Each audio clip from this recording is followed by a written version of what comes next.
One and all. Today we have gathered online here to explore the topic that is dissimilar metal weldability. So I welcome you all, and it's great pleasure for me to introduce our today's guest, Mr. Anil Pamasar, who is Honorable Joint Secretary of IW Baroda branch. So now he'll be discussing on today's topic, that is dissimilar metal weldability. So now over to Mr. Anil Parmasa. Thank you, Viral sir. First of all, thanks to IW Baroda branch, IW India, and IW Bharat University Students Chapter for giving me this opportunity to share my thoughts on dissimilar metal weldability.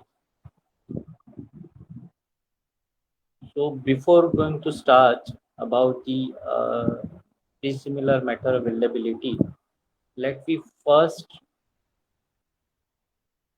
get the idea why we required this dissimilar metal joints. We know that in heavy industrial sector around the world, it needs to develop a new product, and of course these products have some advanced features which getting through the different components and materials means for if you wants to compete the world with the new advanced products in which we get the new advanced features.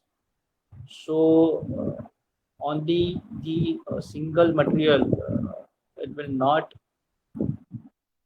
fulfill the all requirements of that particular application. So we required the multi-component system, or we can say that the multi-metallic system through which we get the our product, or we can say that the our applications get fulfillment from that advancement. And of course the welding is the vast area to join the different materials. Okay. Of course, we know that there are other joining methods also, joining processes also, but for some specific application and some specific requirements, the welding plays an important role. So what are the industrial applications? Of course, we are now talking about the dissimilar materials applications. So in the automobile sector, we know that the now advanced technologies came, and of course all are move on to the electric vehicles and all that. So in that also, the one criteria, major criteria, we consider that if how we can reduce the cost and improve the quality. And why we have to reduce the cost and improve the quality? Because if we are talking about the electric vehicle, so it fulfills the environmental condition also. And nowadays, the as the environmental effects we observe, and based on that, we need to develop such kind of automobile developments. So it will reduce the pollution and the improve the quality of our environment. So for that, the new advanced technology or advanced welding must be applied to develop a kind of material or kind of a product, automobile product, which will fulfill the all criteria.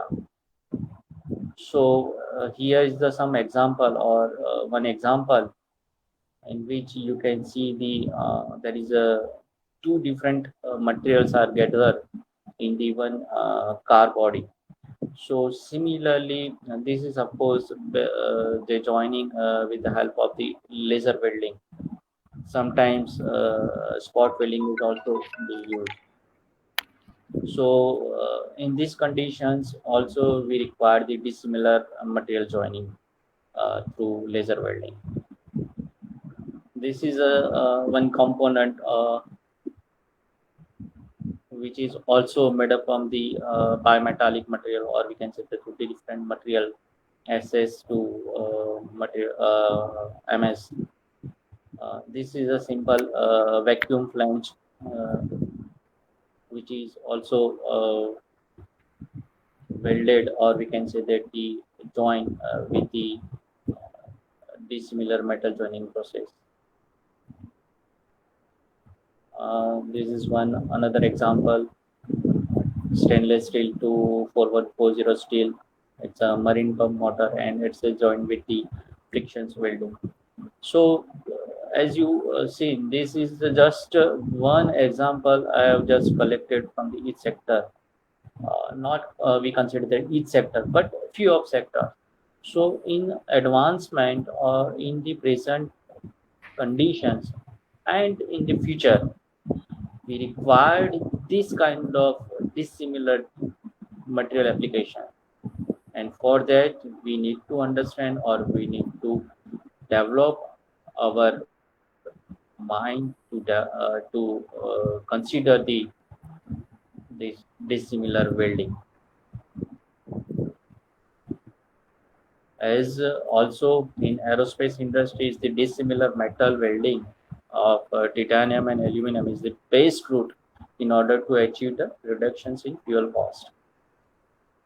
Okay, we know that in the aerospace industry, the our main concern the lightweight, and with that lightweight, the the strength of the material as well as the consumption of the fuel, it's a plays a most important role.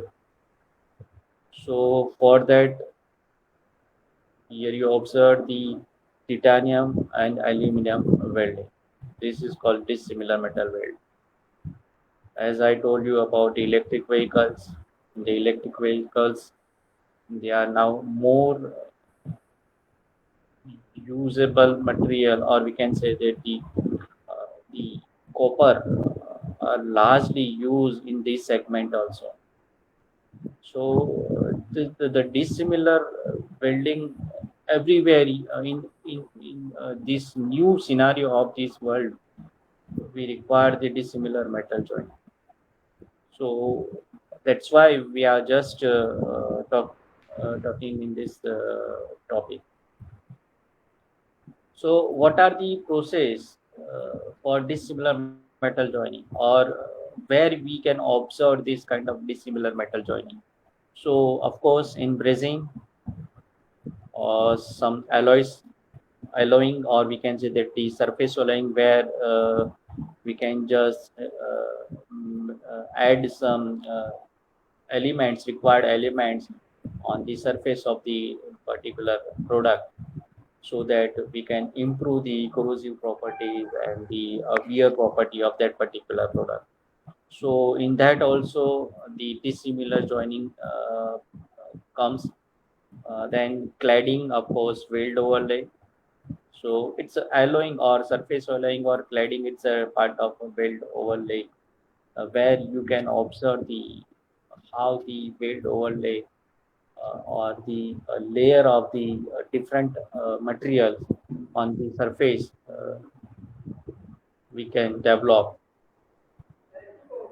Then different welding processes like friction welding, uh, also in the different material joints like through welding, like if we are preparing the butt joints, in that butt joints the two dissimilar metals are welded with some different filler material.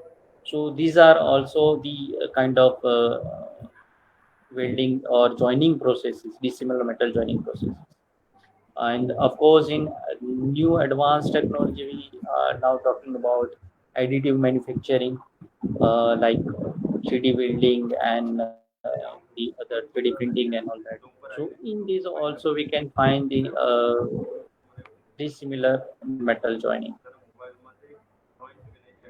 So here the basic examples, as you saying, this is the basic example which we consider as a copper to aluminum.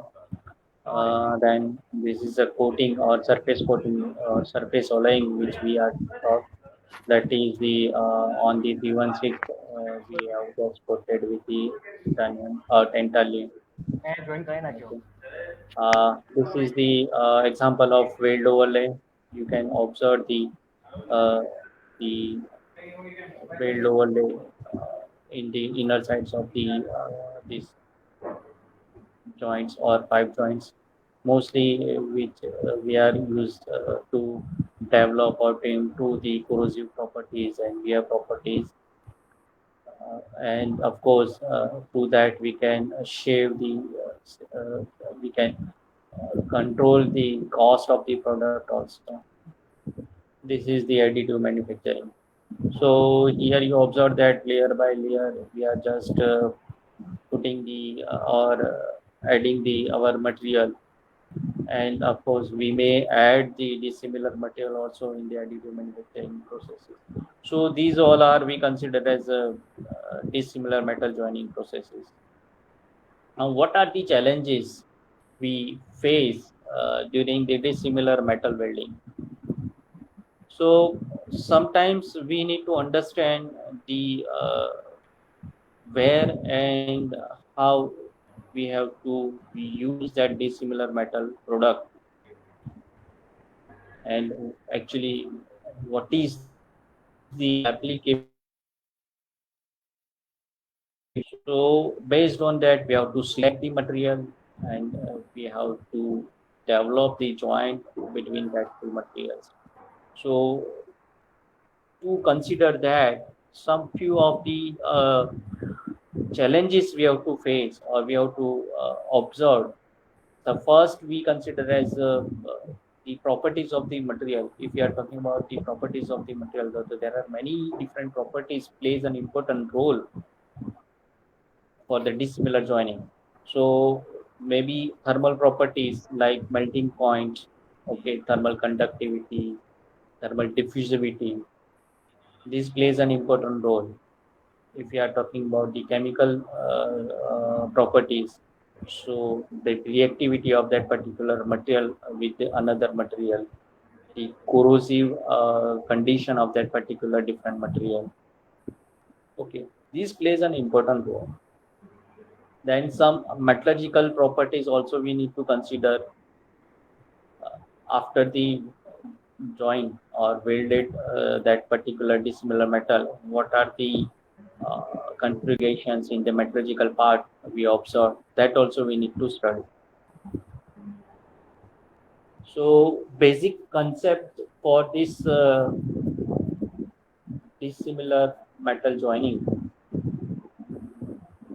we consider that in this scenario or in this concept, uh, chemical properties plays an important role, material thermal properties also plays an important role, and metallurgy of that particular material also plays an important role. Many other also plays an important role, but apart from this, I think these uh, measure or measure materials properties which plays an sir, please, can you mute your microphone?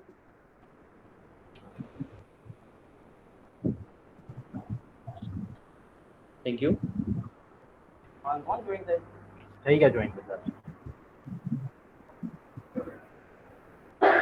request everyone, please, if possible, mute your microphone.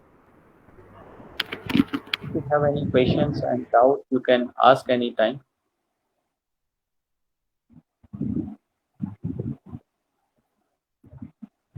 Now, in this some important stages also we have to consider for dissimilar metal joining process or dissimilar welding. So first we consider as a heating. What are the heating process, or where we have to actually place our heating source in that particular dissimilar metal. So that is also one first stage. Then the second is the melting. So which materials are melted first? That is also we have to need take care. Then after the melting, if there is a liquid pool develops, so how that liquid pool or that materials are mixed, liquid materials are mixed together, then how it solidifies, and after the solidifications, we consider as a metallurgical properties, or we can say the effects. So these are the important stages which we have to understand uh, after or during the dissimilar welding. So as we know that in these dissimilar metal joints, the chemical properties also plays an important role. So let me consider the compositions. So there are always we are using the alloys of the materials. Okay, so of course the pure form of that metals are hardly used in industries to why we can't use the pure form of that particular metal, because there is a limited capability or strength observed in that particular material for that particular application. So to achieve the application property, we must have to develop some alloys, and of course that alloys are made up from some element additions. So the compositions plays an important role. Which elements we have to uh, consider, or which component or which different materials. As if we talking about the, if we are joining the aluminum with the steel, so of course they both are the very different in the form of the elements. Same way, if you are talking about the stainless steel to steel, so it is near about the similar that ferrous kind of joining material. And some we join the dissimilar metal with the weld, like austenitic stainless steel to ferritic stainless steel. So in this range, you observe that the what are the elements present in that particular material are very based on the that product of that material. So we also understand need to understand that composition variations, how differ we have to join differently. Then the element reactions, of course, if you are just joining the two dissimilar material to weld, so the reactive elements also plays an important role. Some elements having tendency to become oxides in the low temperature, and some elements form the compounds with the some another elements. So that also we need to take care and understand, and based on that we have to select the process parameter. Then of course after, say for example, after the welding, a dissimilar metal weld, if we observe that there is a corrosion occurs. So why that corrosion occurs? What are the cause of that corrosions? Is there any bimetallic corrosions observed or not? That also we need to think or we need to understand about this dissimilar weld. Then diffusivity. So diffusivity and dissolutions plays an important role to develop the metallurgical properties. So So we need to focus on that, and based on that, we need to select the filler material also. Okay. So this is the some important chemical properties we need to take care. Then, of course, the my most important concentrate area for this dissimilar metal joint through welding is the thermal properties. We know that the welding involves the high amount of heat, and that the heat itself considered as a thermal. So the most focused area to understand is the thermal property. So the first, there are many more thermal properties we need to understand, but the most effective uh, properties which we need to understand, that is the thermal diffusivity. So thermal diffusivity, if you are joining the two dissimilar metal 1 and metal 2, A or B, say for example metal A and metal B, if metal A having the high thermal diffusivity and metal B having the low thermal diffusivity, now we have to join that two metal with the welding. So of course we are putting our heat source, where we have to put the heating source, what are the effect of that heat. Okay, that we need to understand, and for that we need to understand the thermal diffusivity effect, where actually that effect observed. So does we know that alpha equals to K upon rho Cp, that is the thermal diffusivity.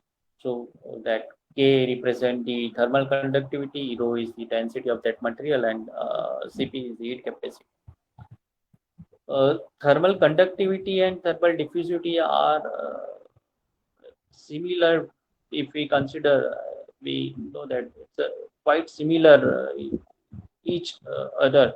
But exactly, if we are talking about the thermal conductivity, so thermal conductivity tell us the rate of heat transfer per unit mass, where the diffusivity tell us the flow or spread of heat per unit volume.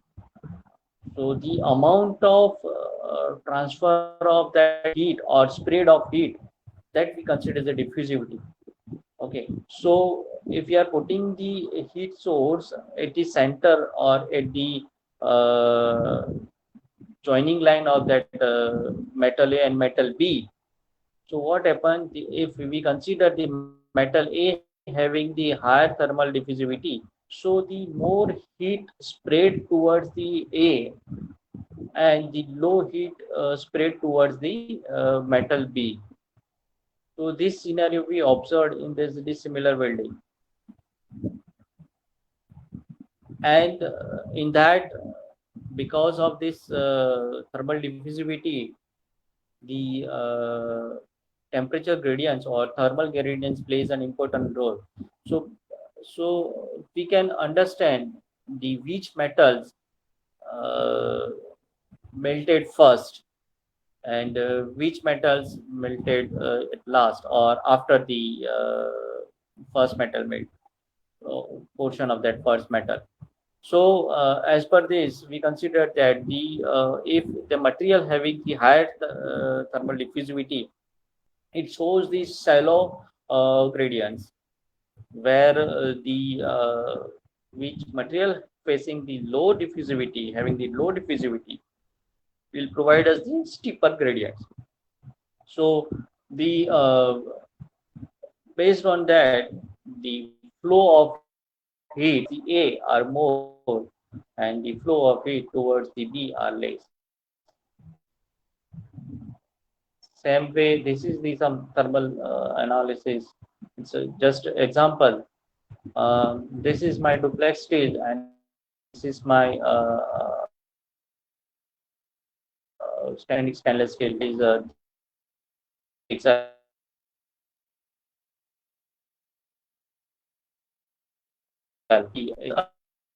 Around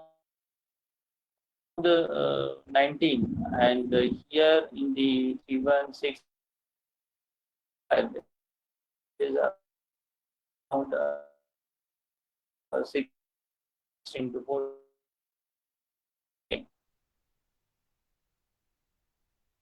So in this duplex stainless steel referred to the this my standard steel.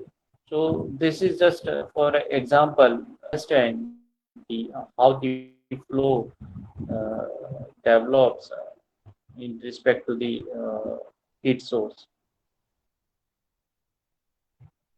Uh, the another important properties, or we can say that the parameters which we need to study for this dissimilar weldability, that is the reactivity of metals to the external heat or energy. Means some metals, of course, in that also we consider the thermal properties like uh, thermal expansion. Okay, so based on that, we consider that thermal expansions occurs. So the reaction of that particular metal in terms of the heat. So you may observe that the internal stresses develop. In that internal stresses, due to that internal stresses, we know that uh, the distortions occur. So that is also important consideration to understand the dissimilar weldability.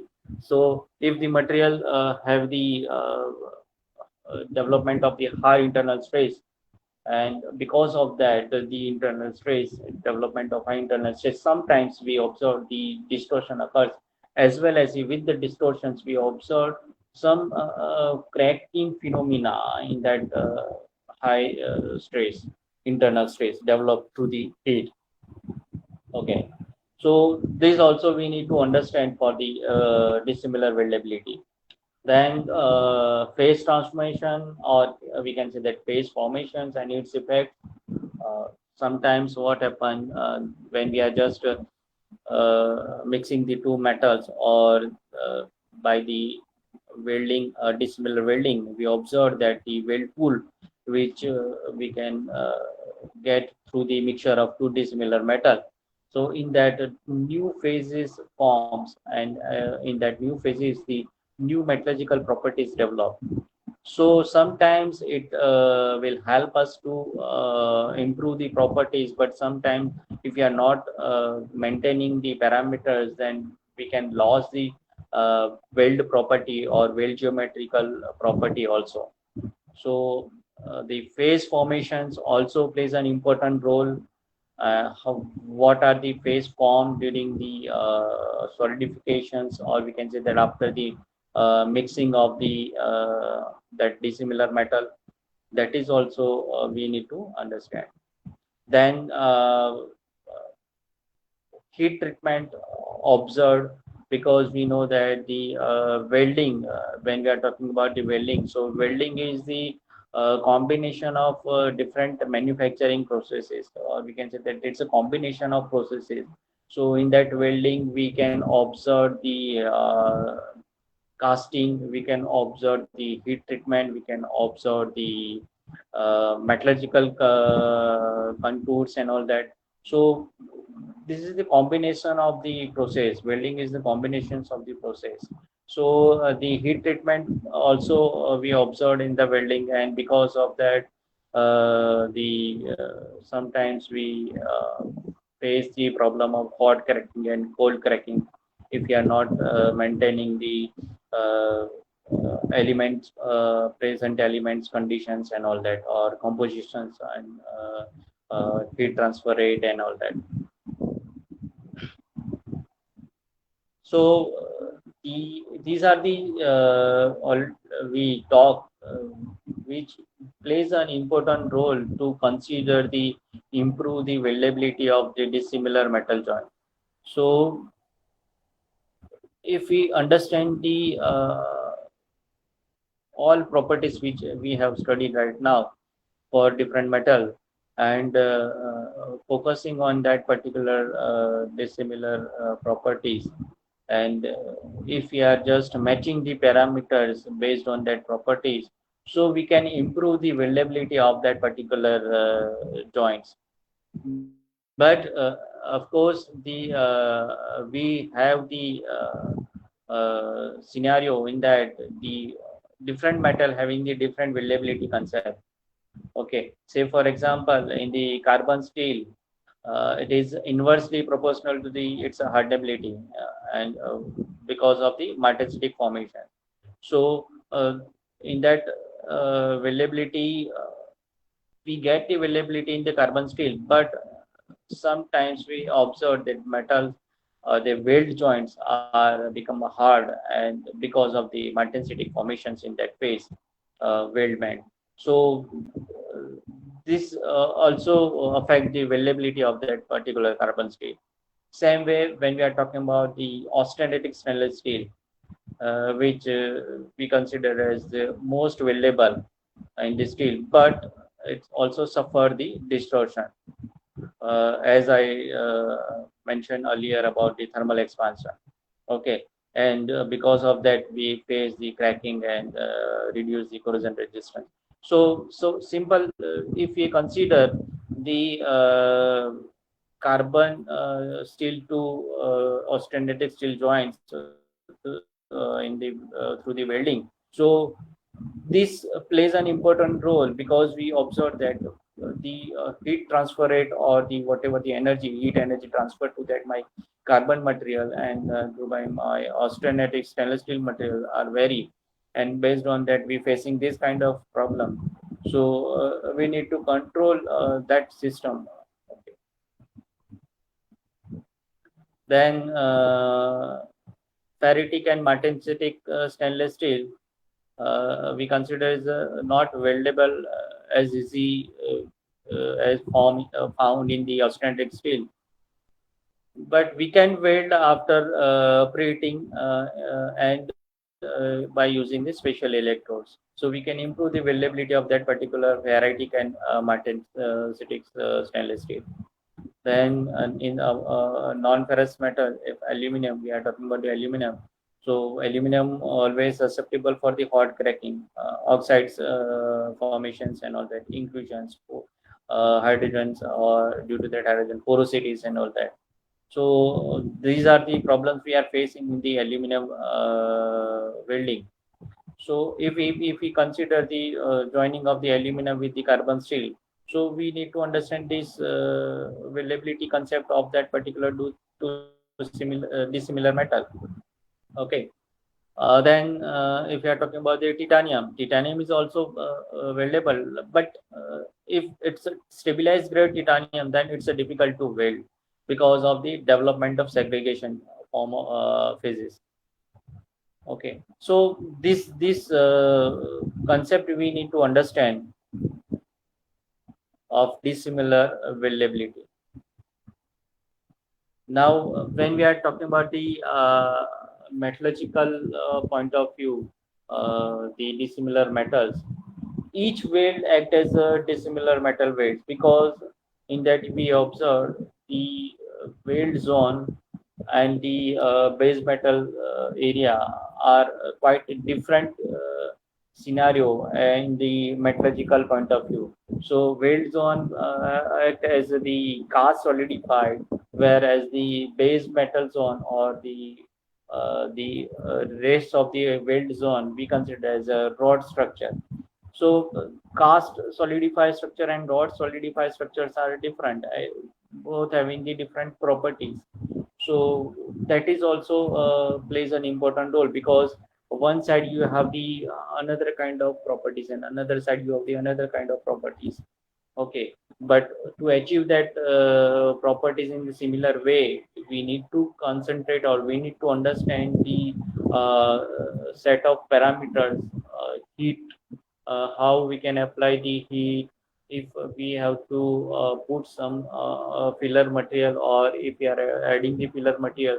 So selection of filler material is plays an important role for this dissimilar metal. Okay, so this we can understand through by understanding all these concepts. So in this, if there is a mutual solubility between two metals, then we can say that the dissimilar joints can be made easily or successfully. similarly which we observed in the single material weld. Okay, and of course, if you are joining the access to means austenitic stainless steel to ferritic steel, or we can say that the ferritic steels to duplex steels or carbon steels, the two different grades of the carbon steels. When we are joining that two different carbon steel grade, then we say that it's having some mutual solubility, and we get the successful joints, welded joints. But if there is a different solubility between two metals, then it it will create some problems, or we can say that the uh, take care to fulfill or to make the that particular joint successful. So as this is the dissimilar aluminum alloy, one sides we have the 5083 and one side we have the 6082. It's a kind of similar metal, but the alloying content or element contents are different. So based on that also we see the microstructural changes in that after the dissimilar weld. So here you observed in this area where the 5083s are there, the fine grain structures we can see. Whereas in these regions, you consider the lamellar or the some coarser kind of structures, microstructures you observed in the 6082. So this is also affect the joint properties. Okay, so that also we need to understand, and we need to take care of this. So this is the some another example for the austenitic to ferritic steel. This is also dissimilar welded joints. So in that you observe that here the coarse structures, grain structures you observe in these sides, and here you observe the fine structures. Even some delta zones also created. Actually, in this, you need to understand the more metallurgical concept, phase diagram, and all that, and it will take another lecture series. So, but my main motto is that to show you the actual difference in the metallurgical point of view. Also, we can observe in the dissimilar weld. So as already we talked that residual stresses in the weld are generated by thermal contractions, and that weld metals and the adjacent base metals. So because of that residual stresses, the distributions of that particular residual stresses are mismatched in the dissimilar way, and because of that sometimes the cracking, or we can say that the distortions occurs in the one area, and another area having the low distortions. Like this mismatch scenario we observed in the dissimilar way.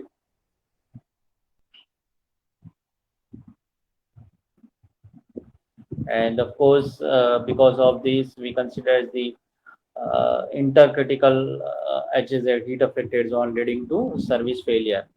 Okay, because crack observed in the heat affected zone where the residual species is high, where the material having the high residual species with that particular heat affected zone. So the cracking initiated in that particular area, and from that the our weld joints are going to be failed.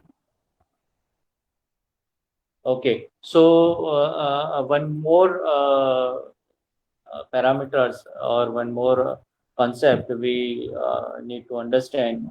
Uh, it's a kind of part of the chemical properties, or we can say that the metallurgical property. So the Schaeffler diagram and the DeLong diagram. This plays an important role to select the filler material and the dissimilar weld. for the different material.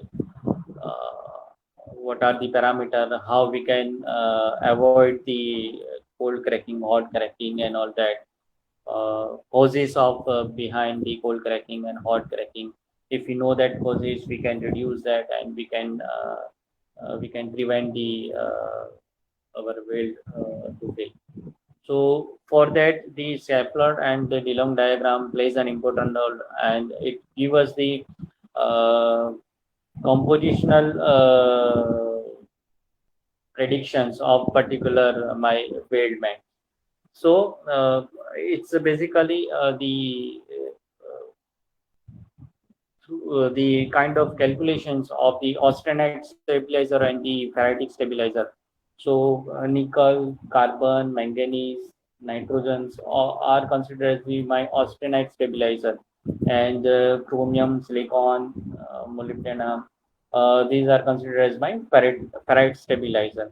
Now, if you aware about the iron carbon diagram, and you observe that in the above 723 region, the austenites phase presence, and below that the ferrite and pearlitic phase presence. If you just aware about the iron carbon diagram, then you can see, or you just go to the Google and search iron carbon diagram, you get the diagram in which above the 723 you observe the V neck area, where you can get the austenitic region.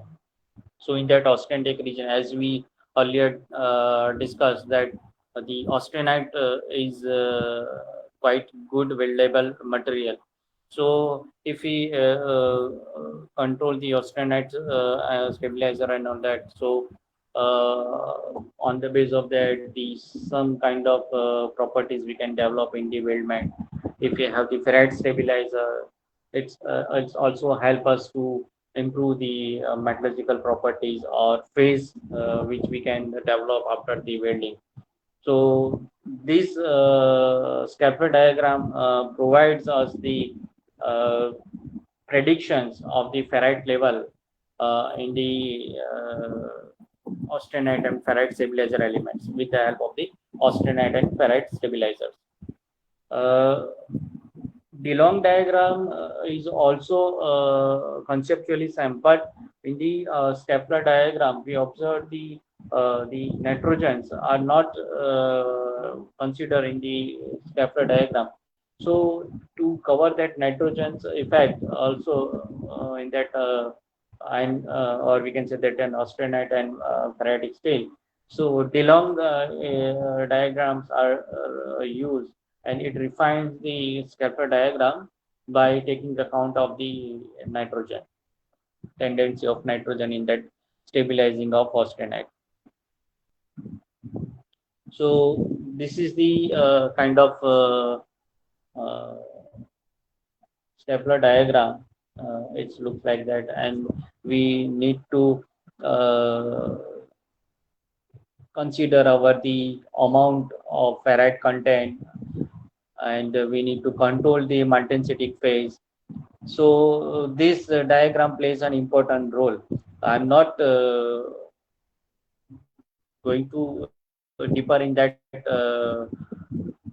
this scapular diagram, because it's need to basic understanding of iron carbon diagram and the different phases. Also, you need to understand, or you need to require to understand this iron carbon scapular diagram. Okay, the place of nickel equivalent and the chromium equivalent, how we can calculate the nickel equivalent and chromium equivalent based on the austenitic and ferritic stabilizers.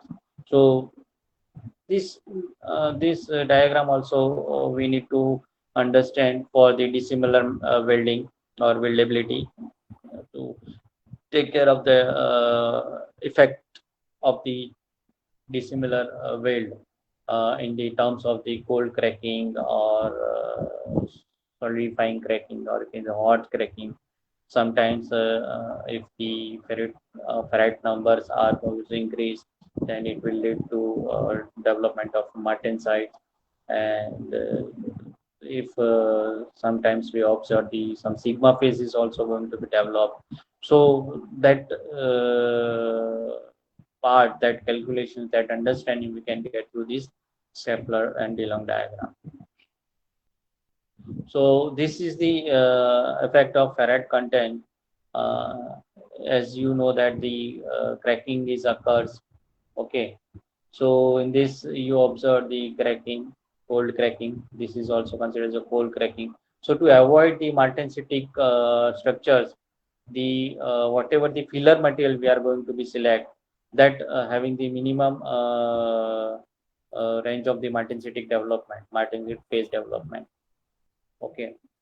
Same time we can reduce the cold cracking by preheating the base metal and all that. Okay.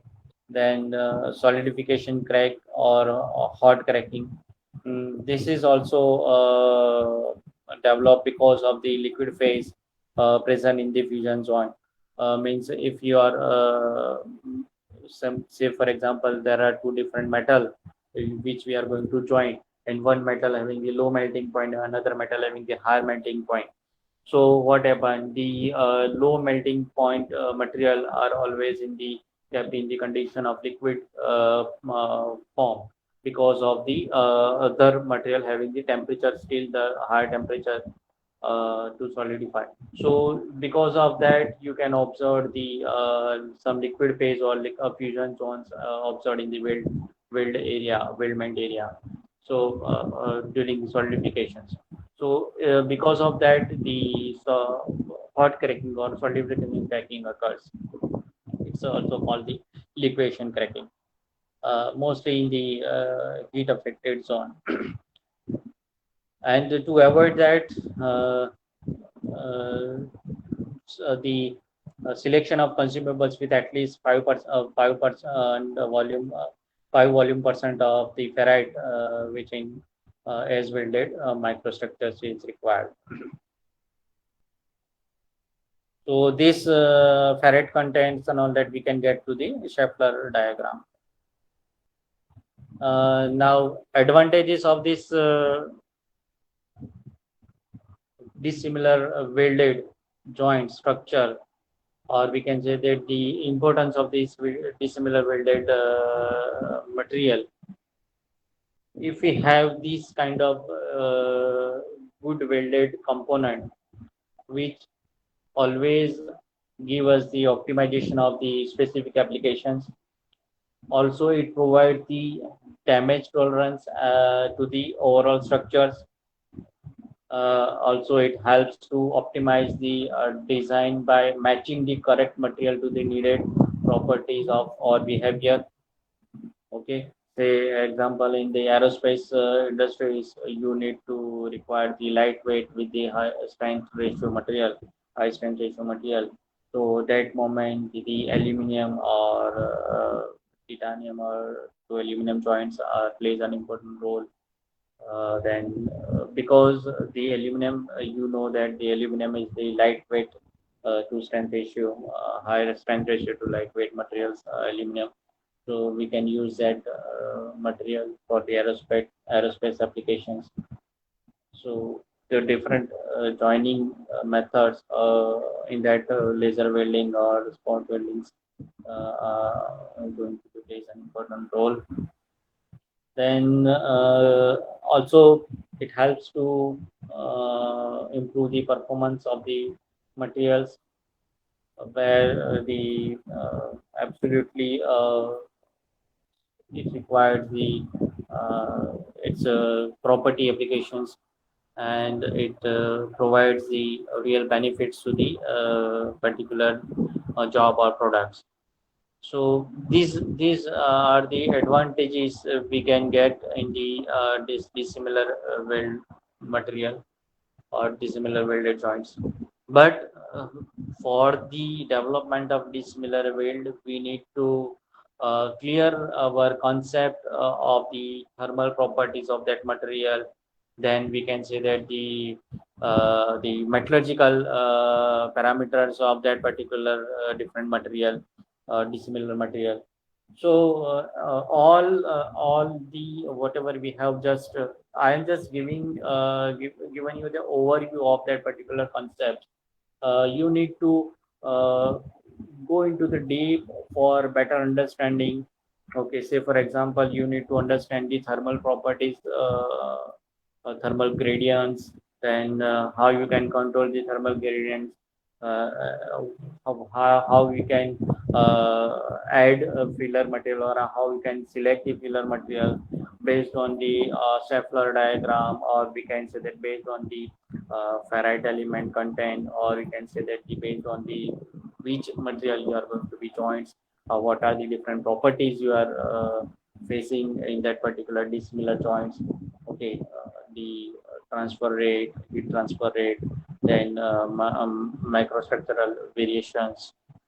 Okay, phase development, different phase developed during the this welding and solidification. So if you are adding different kind of filler material which will help to develop the uh, property consideration phase, then it will plays an important role. So this is the concept for understanding the dissimilar weld, dissimilar welding and weldability. So part of the weldability we can consider for the dissimilar material, we need to study deeply all the mechanical, thermal, chemical, metallurgical property of that particular material. So these are the reference which I have taken some points from this reference. So thank you from my side. Now, if you have any questions, any doubt, you can ask. I will try my best to solve your query and questions. Uh, I accept that I am not going to be deep into this dissimilar weldability. I just give you the overview or important concept which we need to understand before starting the dissimilar weld.